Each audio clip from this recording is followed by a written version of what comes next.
7वां अवतार हुआ यज्ञ के रूप में। किस रूप में हुआ? यज्ञ। तो जब यज्ञ करवाया जाए, ये जो कथा चल रही है ना, ये भी यज्ञ ही है?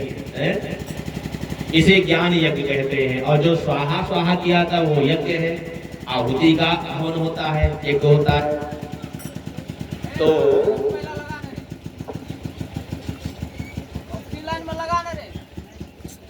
अरे क्या है, जनरेटर स्टार्ट रहे तब ऑक्सीजन लगा लगत नहीं ये नारायण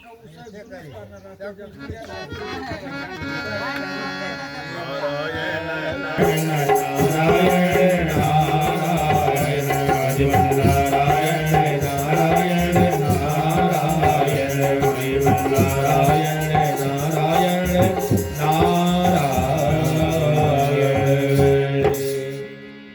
तो भगवान का 7वां अवतार हुआ यज्ञ नारायण के रूप में। और उनकी पत्नी का नाम है दक्षिणा। क्या नाम है? दक्षिणा। तो जब कोई व्यक्ति यज्ञ करवाता है, चाहे वो कथा भागवत हो, चाहे वैसे हवन हो, तो जब पंडित जी या आचार्य या विद्वान यज्ञ कर देते हैं तो बदले में उनको दक्षिणा दिया जाता है। क्या दिया जाता है? बिना दक्षिणा के यज्ञ अधूरा होता है, क्योंकि यज्ञ की पत्नी ही दक्षिणा है। अगर आपने दक्षिणा नहीं दिया तो यज्ञ आपका अपूर्ण माना जाएगा और उस यज्ञ का पूरा फल उस पंडित को मिल जाएगा, उस आचार्य को मिल जाएगा जिसने आपका हवन यज्ञ करवाया है। तो महाराज बदले में हवन करवाने के बाद बदले में जो दक्षिणा होती है ना, वो यज्ञ करवाई शुल्क दिया जाता है पंडित जी को, आचार्य को।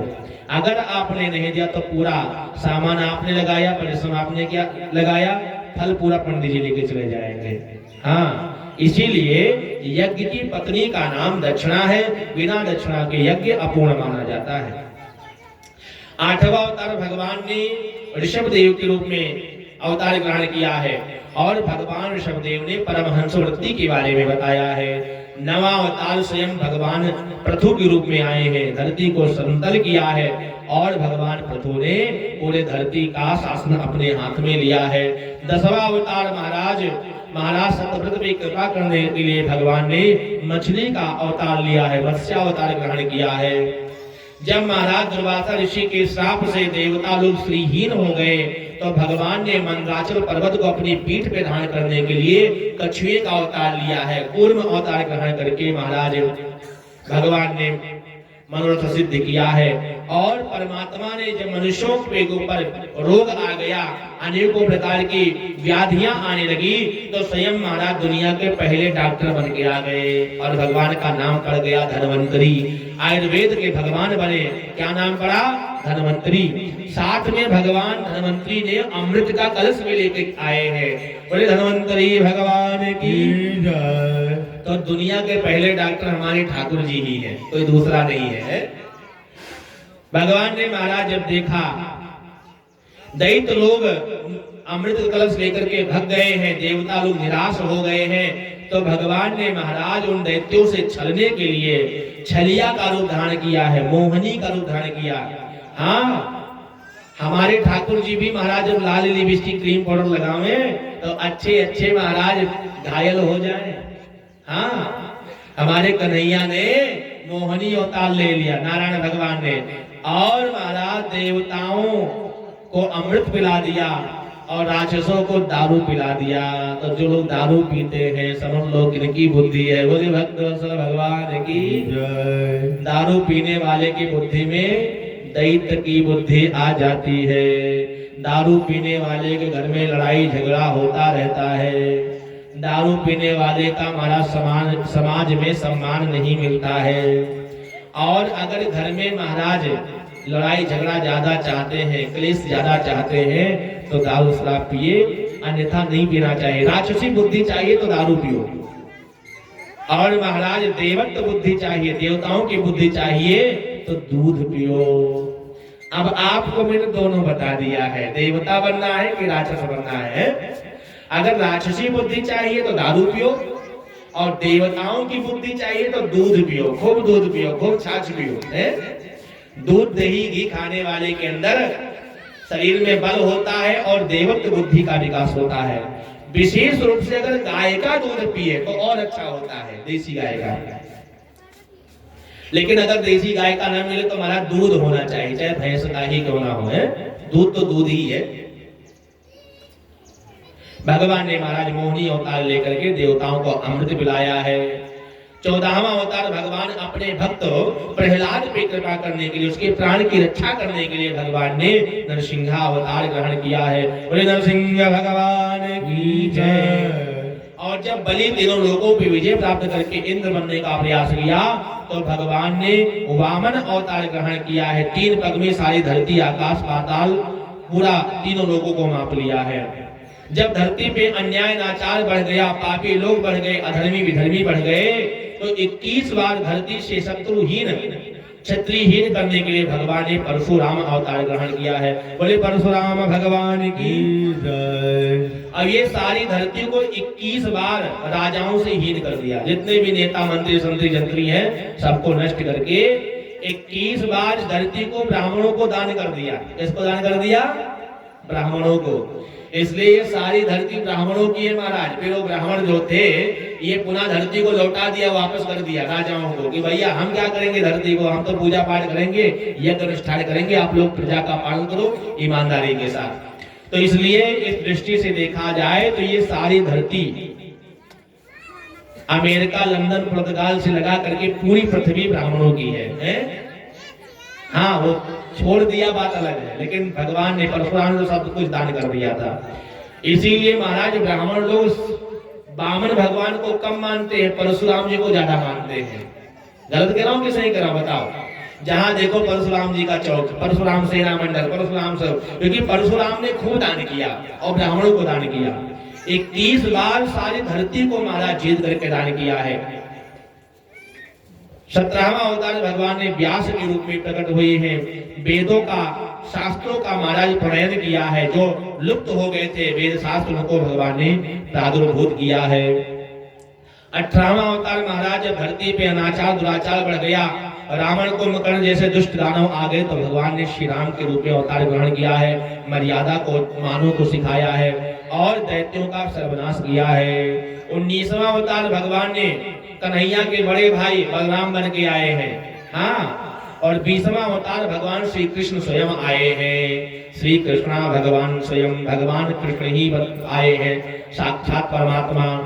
21वां अवतार ध्रुव पे कृपा करने के लिए भगवान ने हरि का अवतार ग्रहण किया है। और 22वां अवतार भगवान ने ब्रह्मा को वेद का ज्ञान देने के लिए हंस का अवतार लिया है। 23वां अवतार महाराज जब कलयुग लग जाएगा, उसके 2000-2500 के बाद में, कलयुग के लगने के 3000 के बाद, ईसा पूर्व 600 वर्ष भगवान का बुद्ध अवतार होगा, जो हो चुका है। और किस लिए होगा? क्योंकि भगवान ने देखा कि दैत्य लोग जो हैं ये वेदों के द्वारा हवन करके, यज्ञ करके, मंत्रों की शक्तियों को सिद्ध करके फिर महाराज वैदिक सनातन धर्म का वेद के मंत्रों से ही वैदिक सनातन धर्म का नाश करने लगे। जैसे रावण क्या कम पढ़ा लिखा था? रावण महाराज वेद के द्वारा यज्ञ हवन करके, अनुष्ठान पूजा जप तप करके, ब्रह्मा को प्रसन्न करके वरदान ले लिया। और वरदान लेने के बाद में काम क्या किया बताओ? रावण ने क्या काम किया? जहां जहां गाय है आग लगा दो, जहां ब्राह्मण है आग लगा दो, जहां साधु संत है आग लगा दो, सारी धरती पे अनाचार दुराचार फैला दिया। तो ऐसे राक्षसों से वेद सुरक्षित कैसे हो, ऐसे दैत्यों से महाराज वेद सुरक्षित कैसे हो, यह भगवान सोच करके एक अलग अवतार लिया जिसका नाम था बुद्ध अवतार। और भगवान ने इनको पढ़ा दिया कि वेद शास्त्र में कुछ नहीं है, मेरे शरण में आओ, मैं तुम्हारा कल्याण करूंगा। बुद्धम शरणम गच्छामि, धम्मम शरणम गच्छामि, ऐसा भगवान ने पंथ दिया। और जो नास्तिक दुराचारी थे ना, राक्षसी बुद्धि वाले, उनको सबको भगवान ने मोहित कर लिया, उनका अपना अलग पंथ बन गया। वेद शास्त्रों से उनको अलग करने के लिए भगवान आए और उनसे अलग कर दिया। क्योंकि ये भगवान नहीं चाहते थे कि ये लोग वेद के शास्त्रों के मंत्र की शक्तियों को प्राप्त करके वैदिक सनातन धर्म को हानि पहुंचाए। इसलिए भगवान ने महाराज बुद्ध अवतार ग्रहण किया है। जब कलयुग का 886 वर्ष बचेगा और तब मनुष्य की मात्र आयु 10 वर्ष की हो जाएगी, और उस समय महाराज 7 वर्ष की स्त्री के गर्भ से, कन्या नहीं, 7 वर्ष की स्त्री के गर्भ से उत्तर प्रदेश के संभल जो जनपद है, संभल में जहां पे जामा मस्जिद बनी है उसी का नाम है हरिहर मंदिर। हरि और हर का सम्मिलित शिवलिंग है, वहां विधर्मियों ने कब्जा कर रखा है। वहां पे विष्णु यश शर्मा के यहाँ सुमति माता के गर्भ से चौथे बालक के रूप में भगवान कल्कि का अवतार होगा। अभी हुआ नहीं, होगा। और मात्र 3 दिन में भगवान सारे धरती से पाप का नाश करेंगे। पहला आक्रमण भगवान कल्कि का चाइना पे होगा। कोई चाइना वाले तो नहीं है? बोले भक्त भगवान की जय। तो भगवान कल्कि का सबसे पहला आक्रमण चाइना पे होगा, और चाइना को दुनिया के नक्शों से मिटा देंगे, मतलब चाइना को भारत में मिला लेंगे। उसके बाद में भगवान पाकिस्तान, अफगानिस्तान, इराक, ईरान से होते हुए संपूर्ण विश्व पे दिग्विजय करेंगे। मात्र 3 दिन में सारे धरती से पाप का अंत हो जाएगा। वैष्णवी के साथ में, रमा के साथ में, पद्मा के साथ में भगवान विवाह करेंगे। 17,000 वर्षों तक भगवान शासन करेंगे। कितने वर्षों तक? 17,000 वर्षों तक। फिर भगवान शरीर वैकुंठ चले जाएंगे। उस दिन से बिना प्रलय हुए मनुष्य की आयु पुनः 1 लाख वर्ष की हो जाएगी, और उसी दिन से सतयुग लग जाएगा। ऐसी कथा कल्कि पुराण में है। किसमें है? कल्कि पुराण में है। तो महाराज इस प्रकार से कल्कि भगवान का अवतार होगा। तो भगवान के मूल रूप से 24 अवतार हैं। अच्छा, भागवत किसे कहते हैं? क्योंकि भागवत आप लोग सुन रहे हैं और भागवत का मतलब ही ना पता हो, है तो मतलब क्या है? तो भागवत के बारे में हम बता रहे हैं। भा शब्दो कीर्त वचनो, गा शब्दो ज्ञानवाचकः, सर्वेष्ट वचनो वश्चो विस्तरास्य वाचकः, धर्म अर्थ काम मोक्षश्च वक्ति वर्ण चतुष्टयो, ते प्राप्यन्ते यज्ञोन्ते तस्माद् भागवतं स्मृतम्। भा शब्दो कीर्त वचनो, कस्य कीर्तम? श्रीमन नारायण कीर्तम। भगवान, भा शब्द का मतलब होता है कीर्ति। किसकी कीर्ति? परमात्मा की कीर्ति। गा शब्दो ज्ञानवाचका, गा का मतलब होता है ज्ञान। किसका ज्ञान? परमात्मा के तत्व का ज्ञान, परमात्मा तत्व का ज्ञान। और वा का मतलब होता है सर्वेष्ट वचनो, यह परमात्मा का शब्द ही प्रमाण है, और इसका विस्तार जो वाचक करे उसे भागवत कहते हैं। जिसके कथा के श्रवण मात्र से भक्ति, ज्ञान, वैराग्य मिल जावे, त्याग प्राप्त हो जाए, धर्म अर्थ काम मोक्ष प्राप्त हो जाए, ऐसे ग्रंथ को हम श्रीमद् भागवत कहते हैं। सुन लो भागवत का मतलब, भागवत कथा सुनने से भगवान मिल जाते हैं। ज्यादा मत दिमाग लगाओ, इतना जानो कि भागवत कथा सुनने से भगवान मिल जाते हैं। द्वापरे समनु प्राप्तः तृतीये युग पर्यये, जाता पराशरोद्योगी वासव्याम कलयाम हरे। द्वापर युग के अंत में वेद व्यास जी जो पराशर के पुत्र थे, उन्होंने मन में विचार किया आने वाला युग बड़ा विकट होगा, क्योंकि कलयुग में मनुष्य की आयु बहुत छोटी हो जाएगी। केवल आयु नहीं, बुद्धि भी बड़ी छोटी हो जाएगी। हाँ, आयु भी छोटी, बुद्धि भी छोटी, दुष्ट मलिन बुद्धि के होंगे, भाई भाई में लड़ाई करेंगे, माता पिता को घर से लोग निकाल देंगे, 2-2 रोटी के लिए माँ बाप जो है वो मुहताज हो जाएंगे। कलयुग में मनुष्य के अंदर पशुता आ जाएगी। ऐसे लोगों का कल्याण कैसे हो? इन लोगों के लिए क्या किया जाए?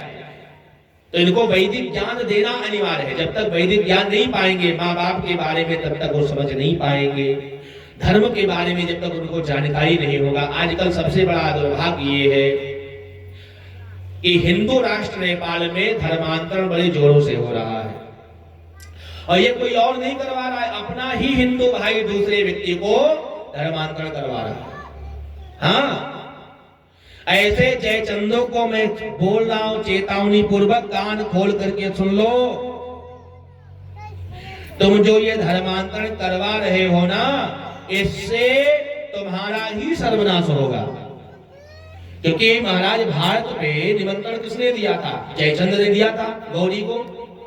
तो क्या जयचंद बचा? गौरी ने पृथ्वीराज को मारने के बाद में जयचंद को भी मार दिया, छोड़ा किसी को नहीं।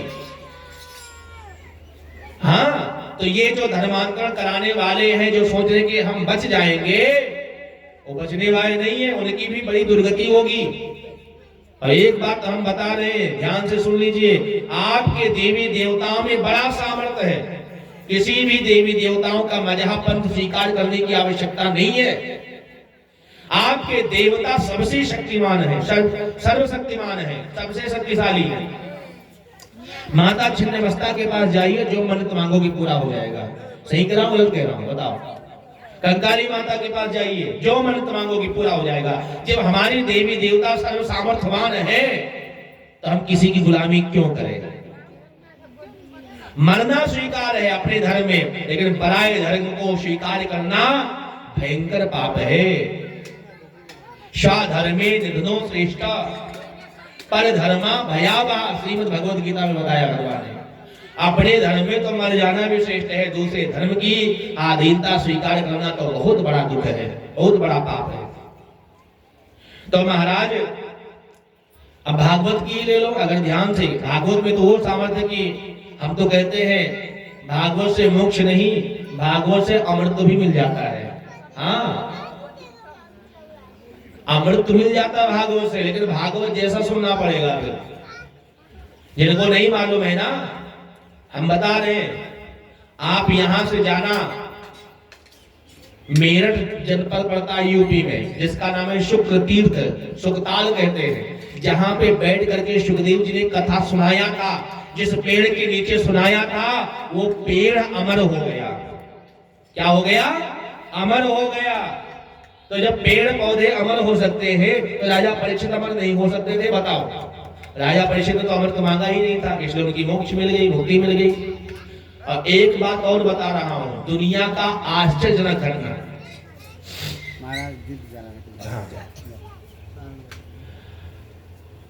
बट वृक्ष में पतझड़ होता है, होता कि नहीं होता है? हर साल पतझड़ होता है।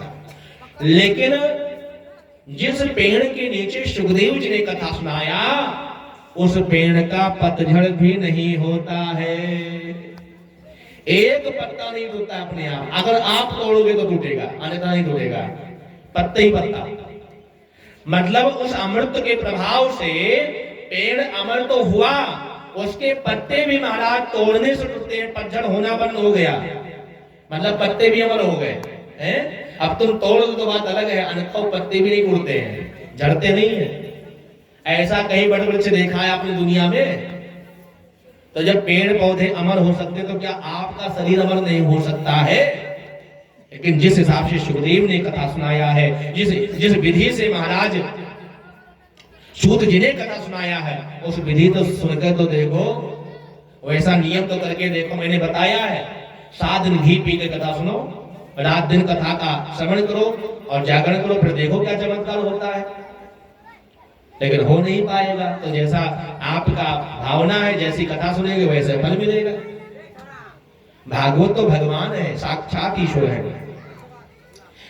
इसलिए मैं बता रहा हूं, ध्यान से सुन लो माताओं भाइयों, धर्मांतरण के विरोध में आप अभियान चलाइए और हम आप लोग के साथ में हैं। अगर कोई हिंदू मिल जाए धर्मांतरण करवाने वाला, ऐसी पिटाई करो बीच चौराहे पे कि उसकी नानी याद आ जाए।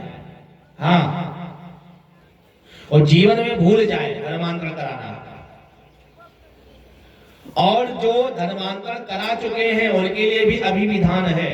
जिनका 20 साल नहीं हुआ है उनके लिए शुद्धिकरण का हमारे शास्त्रों में विधान है, वो पुनः हिंदू धर्म स्वीकार कर सकते हैं। अगर 20 साल नहीं हुआ है तो उसका विधान है। धर्मांतरण नेपाल हिंदू राष्ट्र में तो नहीं होना चाहिए। बोले भक्तवत्सल भगवान की। तो एक वेद, विशाल वेद का वेद व्यास जी ने 4 भाग किया है। ऋग्वेद, यजुर्वेद, सामवेद और अथर्ववेद। चारों वेदों को महाराज अपने 4 प्रधान शिष्यों को पढ़ा दिया। लेकिन वेद के अर्थ कुछ और है, शब्द कुछ और है। वेद बहुत गूढ़ विषय है और वेदों का पढ़ने का अधिकार सबको नहीं है। ब्राह्मण, क्षत्रिय, वैश्य ही वेद पढ़ सकते हैं और वेद को पढ़ने के लिए मर्यादा है। जिसके गले में जनेऊ नहीं है यज्ञोपवीत, जो तिलक नहीं लगाता है, जिसके सर में चोटी नहीं है, वो वेद पढ़ने का अधिकारी नहीं है। फिर महाराज व्यास जी ने मन में सोचा, भले ही वेद के शब्दावलियों को ना जाने कोई, ना जाने मत जाने, वेद के अर्थों को सबको जानना चाहिए। क्योंकि भाई वेद के अर्थ को ही, वेद पढ़ने में बड़ाई नहीं है। वेद तो रावण भी पढ़ा हुआ था, है? वेद तो रावण भी पढ़ा हुआ था, लेकिन कर्म क्या किया बताओ? वेद तो भगवान से जोड़ने वाला है। वेद की शब्दावलियों को रटना बुद्धिमानी नहीं है, वेद के अर्थों को जानना बुद्धिमानी है। इसलिए वेद व्यास जी ने चारों वेदों को एक करके एक विशाल ग्रंथ की रचना की, जिसका नाम पड़ा महाभारत। क्या नाम पड़ा? महाभारत। जो चारों वेद में है वही महाभारत में है, और जो महाभारत में नहीं हो फिर कहीं नहीं है। हाँ, यत्र महाभारतम नास्ति तत्र नास्ति। और जो चारों वेद में, वो महाभारत में मिल जाएगा। तो वेद के ज्ञान को अगर सीखना है, वैदिक ज्ञान को जानना है, तो महाभारत को पढ़ना पड़ेगा। महाभारत में सारा ज्ञान विज्ञान है। महाभारत का ही ट्रांसलेट करके biology, physics, chemistry, astrology, engineering, quantum theory, पता नहीं क्या क्या बनाया है। हाँ, एक बार महाभारत तो पढ़ के देखो। श्रीमद् भगवत गीता महाभारत का छोटा सा अंश है, जिससे दुनिया आज मान रही भगवत गीता को।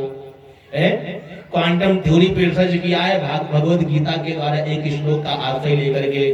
और भगवान ने कहा, मैं कण कण में, अणु अणु में विराजमान हूँ। तो हिग्स बोसान का जो टेस्ट किया था, जिसमें असंख्य ब्रह्मांड, असंख्य सूर्यों का ऊर्जा, ये वैज्ञानिकों को पता चला कि ऐसा कण है जिसे असंख्य सूर्यों का ऊर्जा ताप ऐसे कण में है। उसको कहा ईश्वरीय कण। क्या कहा?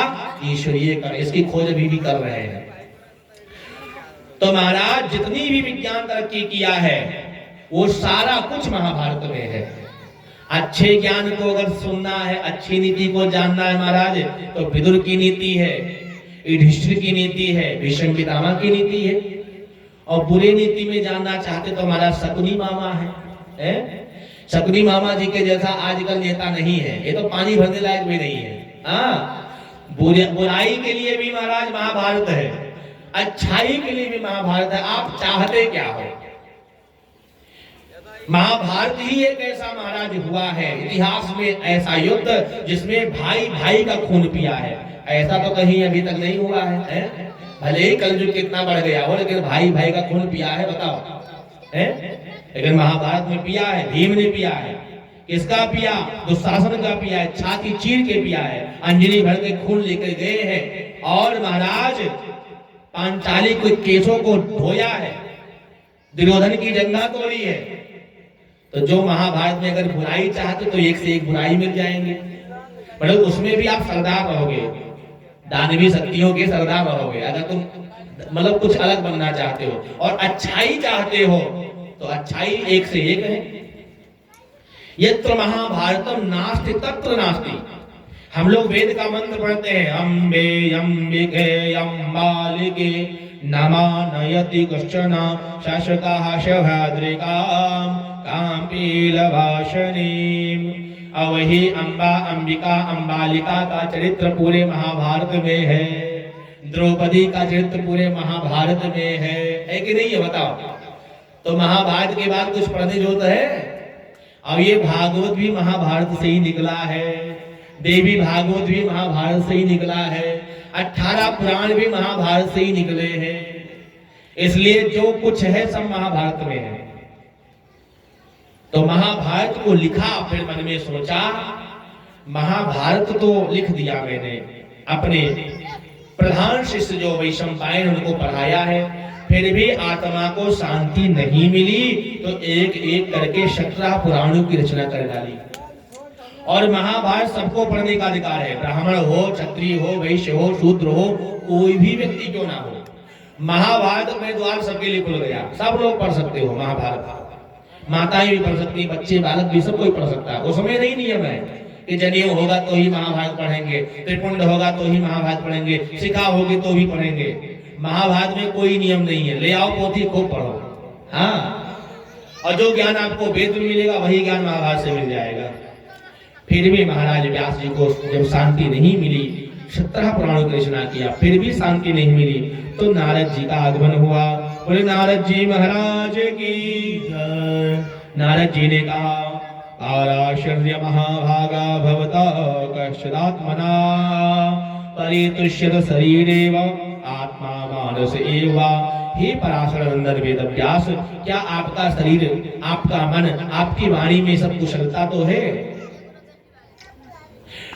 वेदव्यास ने कहा, देखो महाराज, हमने संसार के कल्याण के लिए बहुत उपाय किए। क्या? बहुत उपाय किए। वेदों की रचना किया, पुराणों की रचना किया, महाभारत जैसे विशाल ग्रंथ की रचना किया, फिर भी मेरे मन को शांति नहीं मिल रही है। इसका कारण क्या है? नारद जी ने कहा, ए व्यास जी, मान सरोवर के हंस कभी कीचड़ में मोती चुगने नहीं जाते हैं।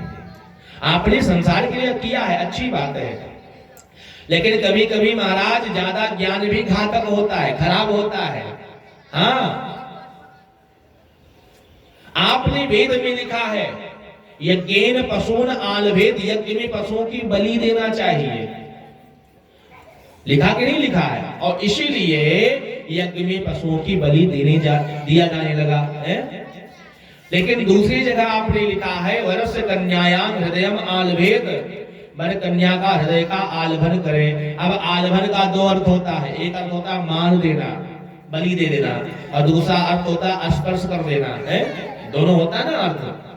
तो जब पंडित जी विवाह करवाते हैं तो कहते हैं वर्षे कि कन्या का हृदय का स्पर्श करो। यहाँ तो स्पर्श अर्थ निकाल लिया, लेकिन वहां जो यज्ञ में यज्ञेन पशून आलभेद का शब्द है, वहां बलि निकाल लिया। तो आपने अधर्म को, अहिंसा को बढ़ाने के लिए बोला, तो अहिंसा तो नहीं बढ़ी, हिंसा बढ़ गई। लोगों ने कहा कि व्यास जी कहते हैं पशु का बलि देना चाहिए, तो जगह जगह महाराज मीट के दुकानें खुल गए, मांस मदिरा की दुकानें खुल गई। आपने अधर्म को रोकने का प्रयास किया, लेकिन अधर्म बढ़ गया। जब कभी यज्ञ होगा तभी किसी जीव की हत्या होगी, तेरी नहीं। लेकिन महाराज तो सर्टिफिकेट बना लिया, ये तो व्यास जी ने कहा है। हाँ, आजकल पार्लियामेंट में भी कुर्सी तोड़ने लगते हैं, क्या वेद में लिखा है? लेकिन महाराज वही अर्थ निकालो शादी ब्याह में, तो अगर कन्या को मार डाले तो शादी किससे करेगा? हृदय में। अब बलि का मतलब यही, आलभन का मतलब मारना ही निकाल ले, तो अगर वर कन्या को मार दे तो शादी ब्याह किससे करेगा? तो यहाँ पंडित जी बता देते हैं, हृदय का स्पर्श करो।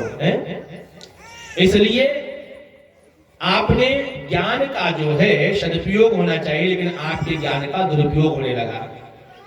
हे नारद जी मुझे देखो, हे व्यास जी हमें देखो, हम पहले एक दासी के पुत्र थे।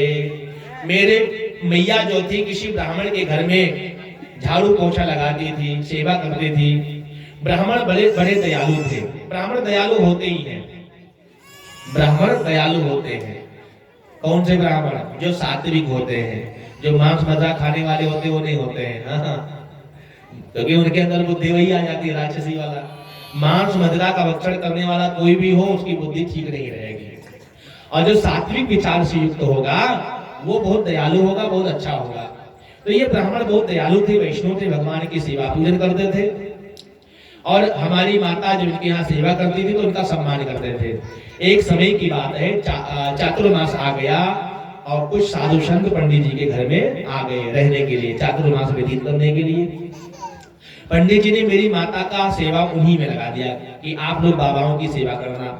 हम भी छोटे थे, नन्हे से बालक, और जा करके जब मैया हमारी सेवा करती थी तो हम भी बाबा के पंचपात्र को धो देते थे। और जब साधु संत महाराज भजन गाते थे तो मैं कीर्तन करता था, ताता धैया करके नृत्य करता था। धीरे धीरे मेरा मन बाबाओं में लग गया।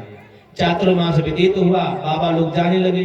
हम भी पहुंच गए और कहा, हे बाबा हमको भी अपने साथ ले चलो। बाबा ने कहा, पहले अपनी मैया से पूछ लो, अगर मैया कहेगी तो चलना, ना कहेगी तो बेटा फिर माता की सेवा करना। व्यास जी ने देखो, नारद जी ने कहा, मुझे पता था मेरी मैया मना कर देगी, लेकिन हम फिर भी जब साधु संतों ने इस प्रकार से कहा तो जाकर मैंने अपनी मैया से पूछा, मैया मैं बाबा के साथ में जाना चाहता हूँ। अब तो मैया ने पकड़ करके महाराज कलेजे से लगा करके जोर जोर से रोने लगी, मेरे घर का इकलौता आंखों का तारा है, तू चला जाएगा तो मैं किसके सहारे जीऊंगी। हमको भी दया आ गया, हमने कहा, देखो बाबा मैया तो मना कर दिया। तो बाबा ने कहा, जब मैया ने मना कर दिया तो बेटा अपनी माता की सेवा करो, यही भगवान की भक्ति है। और भगवान का भजन, मैं जो मंत्र दे रहा हूँ उस मंत्र का जाप करना, जब मैया का शरीर पूरा हो जाएगा तो चले आना मेरे पास में। ये कहकर साधु संत चले आते, एक झोली माली दे दिया। अब वो मंत्र का जाप बालक करने लगा और जैसे महाराज माला सटकाया भगवान के नाम का है, मैया की बीपी बढ़ने लगी, कहीं ये माला जपते जपते बाबा ना बन जाए। हाँ, अगर बेटा चोर बन जाए, डकैत बन जाए तो मंजूर है, बाबा नहीं बनना चाहिए है। हाँ, अब तो महाराज जो कोई पंडित जी आते हैं एक ही बात कहती मेरी मैया, हमारा लाला अब ब्याह लायक हो गया है, इसके लिए छोटी सी बहुरिया ढूंढ दो, जल्दी से शादी ब्याह हो जाए है। हमारे घर में नन्हा सा बालक आए, छम छम करती हुई बहुरिया आ जाए, नाती पोते हो जाए है। और जैसे मैंने ये बात सुनी, ठाकुर जी से प्रार्थना किया, हे ठाकुर जी दया करो, अभी तो हम इंतजार मैया का कर रहे, कब मैया टपकेगी, कब हम जाएंगे भजन के लिए। अगर हमारा शादी ब्याह हो जाएगा तो अभी मैया के लिए इंतजार करना पड़ रहा है, फिर देवी जी के लिए इंतजार करना पड़ेगा कि देवी जब टपके तब जाए, तो मेरा पूरा जीवन टपकने का इंतजार करने में लग जाएगा है। इसलिए हे प्रभु, अगर आप दयालु हो ना तो मेरी मैया को ही उठा लो। क्या? मेरी मैया को उठा लो, ना रहेगी बांस ना बजेगी बांसुरी। जब मैया मर जाएगी तो हमको फिर शादी ब्याह कोई करेगा नहीं, हम भगवान का भजन करेंगे। व्यास जी, मेरी बात को भगवान ने सुन लिया। एक बार मेरी मैया जो थी गाय दोहने जा रही थी, गाय को काढ़ने जा रही थी, दूध निकालने। उसी समय काला काला नाग जा रहा था। क्या जा रहा था? काला काला नाग। मैया ने सोचा रस्सी है और उसी नाग पे अपना पांव रख दिया। काल भगवान कहाँ छोड़ने वाले, नाग तो नाग ही है। तुरंत मैया को रस लिया और मैया तुरंत चली गई। और जब मैया चली गई तो मुझे बड़ी प्रसन्नता हुई। चलो एक वो था, वो छूट गया, एक मोह का बंधन टूट गया। लेकिन मन में सोचा, मन में तो बड़ी प्रसन्नता है, लेकिन मैंने सोचा कि अगर मैं हंसूंगा तो लोग हमारी पिटाई बहुत करेंगे। बताओ मैया मर गई, ये हंस रहा है। तो मैं रोने का नाटक किया, जोर जोर से रोया। लोगों ने आया, हमदर्दी दिखाया। मैंने अपनी माता का दाह कर्म संस्कार किया है, सारा जो प्रेत क्रिया है सब कर दिया, सारा घर का सामान दान कर दिया। और मैं झोली माला को उठा करके उत्तर दिशा की तरफ चल दिया। चलते चलते चलते चलते एक गहन वन में पहुंचा हूं और वहां पे सरोवर पे मैंने जलपान किया है। फिर जो गुरुजी ने मंत्र बताया था ना, झोली में लेकर वही मंत्र को जपने लगा। जपते जपते व्यास जी मेरे समाधि लग गई और मेरे हृदय में ठाकुर जी आकर बैठ गए, हाथ में बंसी लिए, आदरों से मंद मंद मुस्कान। इतना महाराज स्वरूप सुंदर है, ऐसा लगता है करोड़ों की मणियां, करोड़ कामनियां हमारा लज्जित हो जाए। ऐसा दिव्य स्वरूप देख करके मेरे हृदय खिल गए और रोम रोम हर्षित हो गया। एक क्षण के बाद वह झांकी अपने आप लुप्त हो गई। आंखें खुली तो देखा कुछ नहीं, रोने लगा, चिल्लाने लगा, हे प्रभु मुझे पुनः दर्शन दो, दर्शन दो घनश्याम, दर्श नयना को प्यासी है, हे घनश्याम मुझे दर्शन दो। आकाशवाणी हुई, हे नादान बालक, तुम्हें अब ये मेरा दर्शन दोबारा नहीं प्राप्त होगा, क्योंकि तुम्हारी अभी भक्ति कच्ची है। तो कहा जब कच्ची थी तो दर्शन ही नहीं देना चाहिए। कहा इसलिए दर्शन दिया हूं कि साधु संतों पे, ब्राह्मणों पे तुम्हारा विश्वास बना रहे। अब ये रूप का चटनी तुमको चखा दिया है, इसी रूप को हृदय में धारण करके भगवान का भजन करना मेरा। और जब प्रलय आएगा तो सारा संसार जब नष्ट हो जाएगा तो तुम भी काल के ग्रास चले जाओगे और बाद में ब्रह्मा जी के पुत्र बनोगे, मेरी भक्ति का प्रचार करोगे। तो ही नारद व्यास जी, कहा तो मैं दासी का पुत्र था, आज भगवान की भक्ति के प्रभाव को तो देखो, आज मैं साक्षात ब्रह्मा जी का मानस पुत्र बन गया। भगवान नारायण ने मुझे देवदत्त की वीणा दिया है और आज मैं जहां चाहूं वहां जाऊं, मेरा सब लोग सम्मान करते हैं। ये भगवान के भक्ति का प्रभाव है। दासी का पुत्र से डायरेक्ट कहा ब्रह्मा जी का बेटा है, घर में खेत में काम करने वाला, चाय बेचने वाला, डायरेक्ट प्रधानमंत्री है, नीचे और कोई पद नहीं। तो ऐसा महाराज कृपा भगवान ही कर सकते हैं। इसलिए मेरी बात मानो, मैं तुम्हें भागवत का 4 श्लोकी भागवत दे रहा हूं, इसे हृदय में धारण कर लो।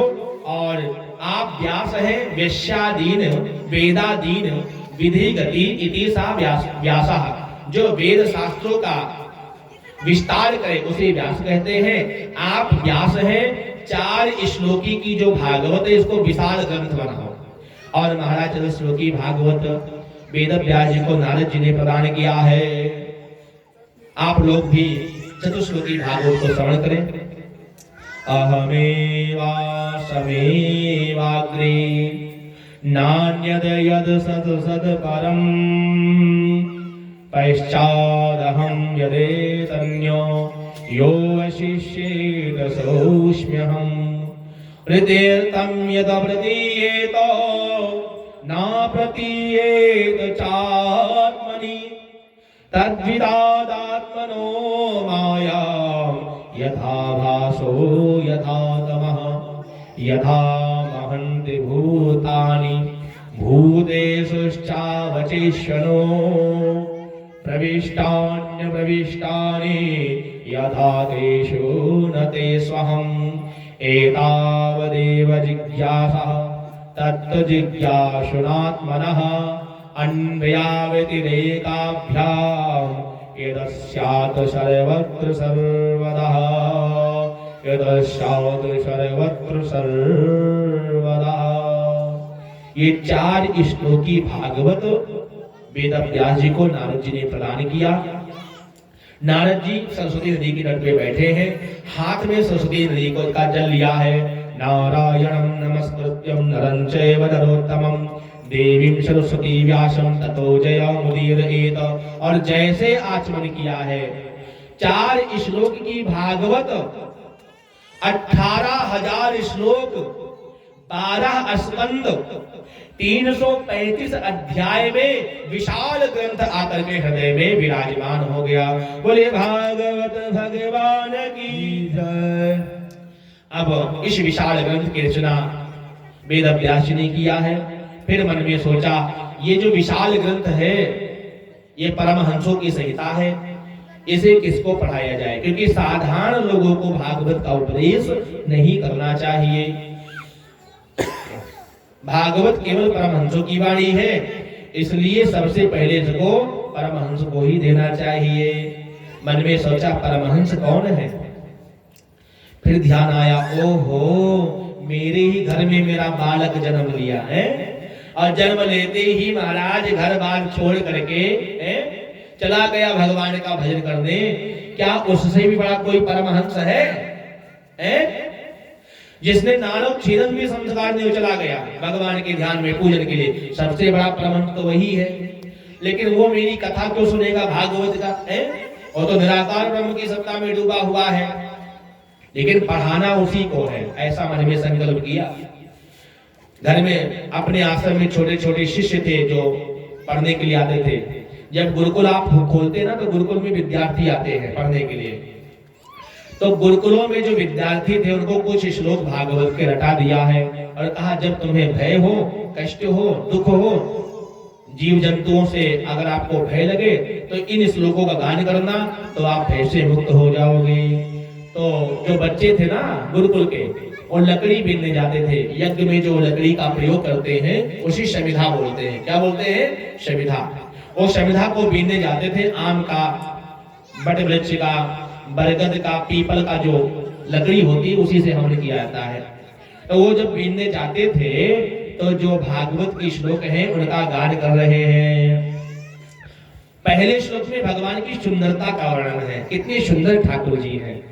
वरहा पीडम नटवर वपु कर्णयो कर्णिकारम बिभ्रदवासः कनक कपिशं वैजयन्तीं च मालां रन्ध्राणवेणोरधर सुधया पूरया गोपवृन्देर वृन्दारण्यं सपदरमणं प्राविशद गीत कीर्तिः। भगवान बहुत सुंदर है। कितना सुंदर है, आज का तो बता ही नहीं सकते, कोई ऐसा है ही नहीं संसार में।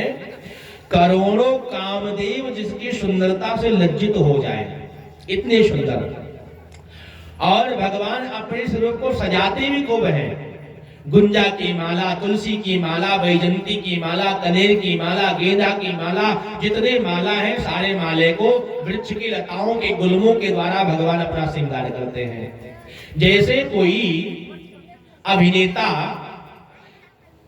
अभिनय करने के लिए मंच पे सज के आवे, ऐसा भगवान भी सजते धजते हैं। किसके लिए? गैया चराने से पहले। हाँ, भगवान मोर का पंख धारण करते हैं, खूब श्रृंगार करते हैं, और श्रृंगार करने के बाद में एक कनेर का फूल कान पे लगा लेते हैं। कहाँ लगाते हैं? कान पे लगाते हैं। गोपियां भगवान के स्वरूप को देख करके मोहित हो जाती हैं और इशारों में पूछती हैं। अब भाई सामने तो बोल नहीं सकती हैं, क्योंकि बड़े बुजुर्ग हैं, माता पिता भी हैं, बड़े बुजुर्ग हैं, उनसे कैसे बोले, उनके सामने कैसे बोले? तो गोपियां महाराज आंखों के माध्यम से, कहते ना नैनों की बात नैना ही जाने, नैनों से बड़ी बात हो जाती है महाराज, आंखों से आंखों में इशारे से पूछती हैं, हे श्याम सुंदर, आज गैया चराने किधर जाओगे? तो भगवान का अगर कोई प्रतिक्रिया नहीं है तो जिधर कनेर का फूल है उसी दिशा में भगवान गैया चराने जाएंगे। ये सांकेतिक पुष्प है। और भगवान ने महाराज उस फूल को निकाल कर अगर इधर लगा लिया तो समझ लो इधर जाएंगे, पीछे से लेके आए समझ लो पीछे जाएंगे, आगे से लेकर आए समझ लो आगे जाएंगे। ये सांकेतिक पुष्प है गोपियों को बताने के लिए कि आज गैया चराने हम इधर ही जाएंगे। गोपियां महाराज भगवान के स्वरूप का दर्शन करने के लिए प्रेम में मतवाली होकर के दही बेचने उसी दिशा में जाती है जिधर हमारे ठाकुर गैया चराने जाते हैं। और महाराज दधी को नाम बिसर गयो बालन ले लो रे कोई कांधरे। भगवान के प्रेम में पगी हुई मतवाली गोपियां दही तो बेचना भूल जाती हैं, कहती है दही ले लो, दही ले लो, और दही का नाम तो भूल जाती, कहते कन्हैया ले लो, कन्हैया ले लो, कन्हैया ले लो। हाँ, इतना प्रेम है गोपियों में, दही दूध का तो नाम ही भूल जाती है। ले लो रे कोई कांधरे, कन्हैया को कोई ले लो। अब कन्हैया को लेने वाला कौन है? कन्हैया को तो सारी दुनिया ले रही है। बोले भक्त वत्सल भगवान की। ऐसे सुंदर ठाकुर जी हमारे वृंदावन में है। हाँ, कहाँ पे है? वृंदावन में है। चिंता मत करो, 7 दिन में हम आपके इस गांव को भी वृंदावन बना देंगे। समझ लो 7 दिन वृंदावन आपके घर में ही आ गया, गांव में यादव जी के घर में वृंदावन आ गया। बोले वृंदावन के बिहारी लाल की। इतना सुंदर श्लोक सुन करके सुखदेव जी की समाधि जग गई। सुखदेव जी ने मन में सोचा, इतना भी सुंदर कोई संसार में है? ऐसा तो मैंने पहली बार सुना है। फिर मन में सोचा, हो सकता है भैया जब सोने का हिरण हो सकता है तो इतना सुंदर भी कोई हो सकता है। जिसका तन सुंदर है उसका मन भी सुंदर हो, इसकी कोई गारंटी नहीं है। होगा कोई सुंदर? होने दो भाई, संसार में एक से एक बढ़ के हैं। फिर समाधि में बैठ गए। तब तक एक दूसरा चेला था, छोटा सा नन्हा बालक, वो भी महाराज दूसरा श्लोक गाया है। और इस श्लोक में भगवान की करुणा और दयालुता है। अहो बकीयम स्तन कालकूटम जिघासयाया ययदप्य साध्वी लेभे गतिं धातृचिता ततोऽन्यं कंबा दयालो शरणं व्रजेमा। अहो उस बकासुर की बहन बकी को तो देखो, पूतना को, कोई अच्छे भाव से नहीं आई थी, भगवान को मारने के लिए आई थी। अपने दोनों स्तनों में कालकूट जहर लगा लिया था, कालकूट जहर लगाकर मारने आई थी। भगवान की दयालुता तो देखो, भगवान ने मन में सोचा भले ही ये मुझे मारने आई है, लेकिन काम तो वही करेगी ना जो एक मैया करती है। भाई बच्चे को दूध कौन पिलाता है? मैया पिलाती है? तो भगवान ने मन में सोचा भले ही मुझे मारने आई है, लेकिन ये दूध पिलाएगी, इसलिए माता वाला काम करेगी। तो ये माता वाला काम करेगी, इसलिए मैया की गति देना चाहिए। इसलिए भगवान ने मानने वाली पूतना को भी वैकुंठ भेज दिया। अब बताओ, इतना भी दयालु कोई है कि मानने वाले को भी तार दे? ऐसे दयालु हमारे ठाकुर हैं। इनसे भी बड़ा संसार में कौन सा दयालु है जिसके शरण में हम जाए? अब तो महाराज सुखदेव जी की समाधि खुल गई। सुंदर भी बहुत है और दयालु भी बहुत है। जब दोनों गुण है तब तो इसके पास जाना चाहिए। और जाकर के उन बच्चों से कहा, अरे कुछ और श्लोक गाओ ना। तो कहा, देखो हमारे गुरुजी ने तो 2 ही श्लोक रटाया है, हमको 2 ही आता, ज्यादा नहीं आता है। लेकिन हाँ, हमारे गुरुजी के पास ऐसे मीठे मीठे 18,000 श्लोक हैं, या को नाम भागवत है। तो कहा, तुम्हारे गुरुजी को नाम क्या है? कहा, मेरे गुरुजी का नाम वेद व्यास जी है। सुखदेव जी ने मन में सोचा, वो तो हमारे पिताजी हैं, और पिताजी के पास अमृत का भरा हुआ कलश रखा है, और हम यहाँ निराकार ब्रह्म के सत्ता में डूबे। नहीं चाहिए निराकार ब्रह्म। तुरंत महाराज भागे भागे आए, पिताजी के चरणों में गिर गए। पिताजी ने हृदय से लगा लिया बालक को। ये वही बालक है ना, नार व्यवहार टांग के चला गया था। पिताजी बेटा बेटा कहते गए, आया नहीं। और भागवत का मात्र 2 श्लोक उस बालक को खींच करके भगवान खींच करके पिता के चरणों में डाल दिया। ये है भगवान की शक्ति, ये भगवान की भक्ति है। वेद व्यास जी ने कहा, बेटा ये जो अमृत का कलश भागवत रूपी है ना, इसको तुम्हारे लिए सजा करके रखा हूं। हाँ, लेकिन वेद की मर्यादा है, निर्वस्त्र होकर के वेद शास्त्र का अध्ययन नहीं करना चाहिए। और तुम परमहंस हो, जाओ केले के पत्ते का ही लंगोट लगा करके चले आओ और भागवत ग्रहण करो। तो महाराज वस्त्र तो सुखदेव जी ने नहीं पहना, निर्वस्त्र ही सुखदेव जी हैं, आज भी निर्वस्त्र ही हैं। लेकिन शास्त्र की मर्यादा को देख करके सुखदेव जी ने केले के पत्ते से शरीर को ढक लिया है, अंगवस्त्र बनाया है, और 18,000 श्लोकों को अध्ययन किया, कंठस्थ कर लिया। और उसके बाद में कहा, हे पिताजी, जब संसार का कल्याण करना होगा तो मैं पुनः आ जाऊंगा संसार के कल्याण के लिए। ये कह करके सुखदेव जी अंतर ध्यान हो गए। बोले सुखदेव भगवान की जय। तो व्यास जी की वक्ता की कथा तो हो गई है, श्रोता की भी कथा करें, परीक्षित की। बिना परिचय कथा कहाँ पूरा होगा? यदामृधे कौरवसज्जयानां वीरेशतो वीरगतिं गतेषु मृगोदरा विद्यगदाभिमनसा भग्नोर्दण्डाधृतराष्ट्रपुत्रो। महाभारत के अंतिम समय में दुर्योधन के प्रचंड, भीम के प्रचंड गदा के प्रहार से दुर्योधन की जांघें टूट गई थी। दुर्योधन अपनी अंतिम श्वास गिन रहा था, दर्द से चिल्ला रहा था, चीख रहा था। उसी समय अश्वत्थामा आया है, गोद में उठाया दुर्योधन को, जोर जोर से विलाप करने लगा और कहा, हे महाराज, मैंने तुम्हारा वह वैभव देखा है जिसके आगे बड़े बड़े राजा अपना मस्तक झुकाया करते थे। हे मित्र, तुम्हारी ऐसी दुर्दशा। दुर्योधन ने कहा, मित्र, मुझे इस बात का दुख नहीं है कि मेरे प्राण अब नहीं रहेंगे, मुझे इस बात का भी भय नहीं है कि मेरे 100 पुत्र मारे गए, 100 भाई मारे गए, आचार्य श्रेष्ठ द्रोण मारे गए, पितामह भीष्म मारे गए। इस बात का सदैव कष्ट रहेगा। वो 5 के 5 आज भी जीवित हैं। 5 में से एक मर जाता तो मेरे कलेजे को ठंडक मिल जाती, सुख से मर सकता है। लेकिन दुर्भाग्य है, 5 जीवित है, हमारे सब गए। अश्वत्थामा ने कहा मित्र चिंता मत करो, मैं पांचों का शीश काट करके तुम्हारे चरणों में समर्पित कर दूंगा। दुर्योधन ने कहा गाजर मूली समझ रखा है क्या है?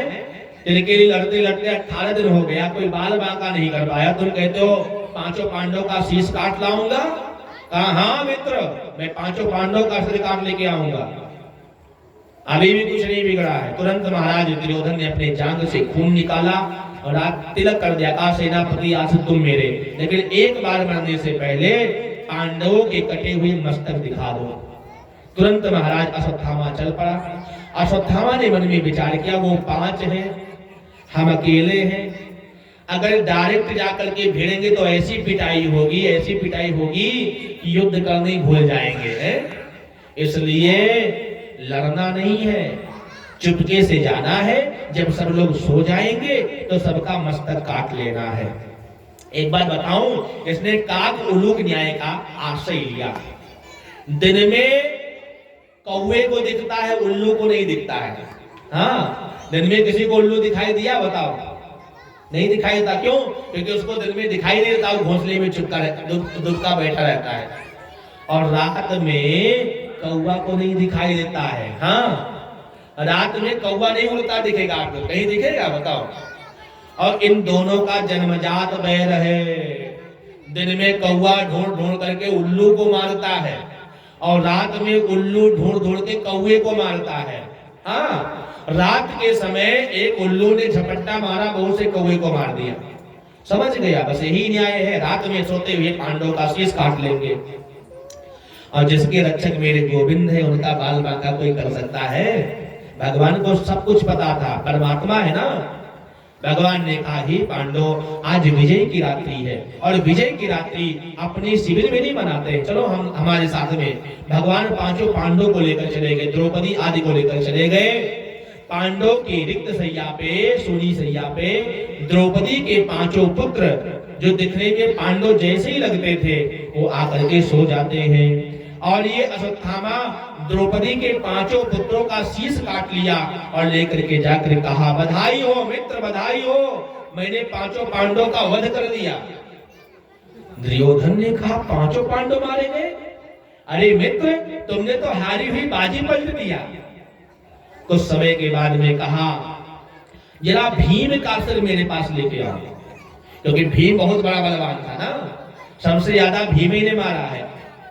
98 क्या लगभग 100 भाइयों को दुर्योधन सहित सबकी, किसी की जांग तोड़ा, किसी की छाती को फाड़ा है, सबसे ज्यादा भीमे ने मारा है। पूरे कौरवों का अकेले सर्वनाश भीमे ने किया है।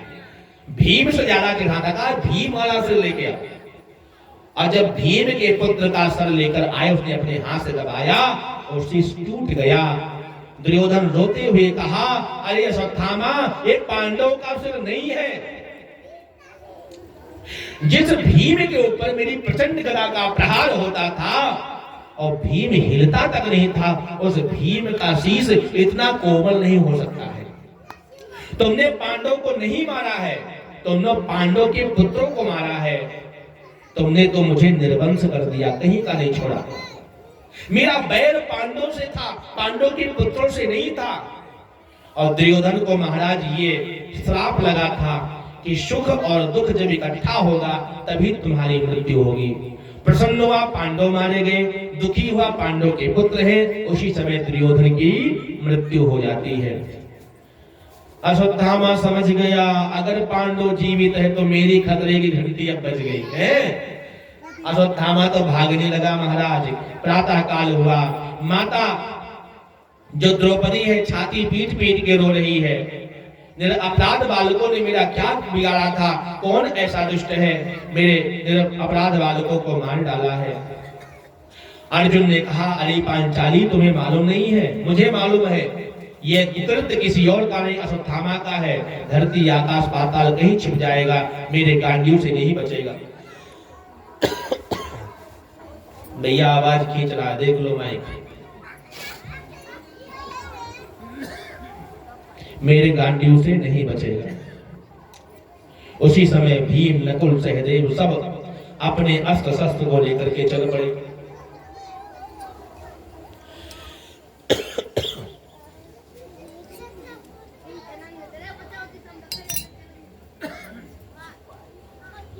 और अश्वत्थामा जहां तक भाग सका वहां तक भागा।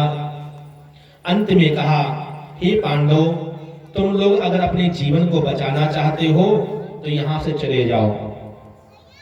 जब तक कोई कुछ समझ पाता, अश्वत्थामा ने ब्रह्मास्त्र का संधान कर दिया और कहा, जाओ पांडव का सर्वनाश करो। ब्रह्मास्त्र चल पड़ा।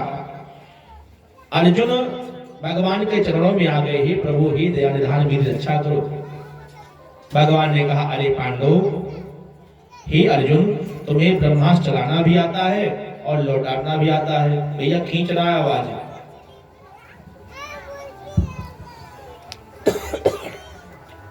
राधे राधे राधे, ये वाला खींच रहा है, ये वाला। बोले भक्तवत्सल भगवान की। भगवान ने कहा, तुम्हें ब्रह्मास्त्र चलाना भी आता है और वापस करना भी आता है। जिस प्रकार से विष का इलाज केवल विष है, उसी प्रकार से ब्रह्मास्त्र का इलाज केवल ब्रह्मास्त्र है। तुम भी ब्रह्मास्त्र चलाओ। भगवान के निर्देश से अर्जुन ने भी ब्रह्मास्त्र का संधान किया। दोनों ब्रह्मास्त्र जब टकराने वाले थे, अब भैया ये भी खींचने लगा है।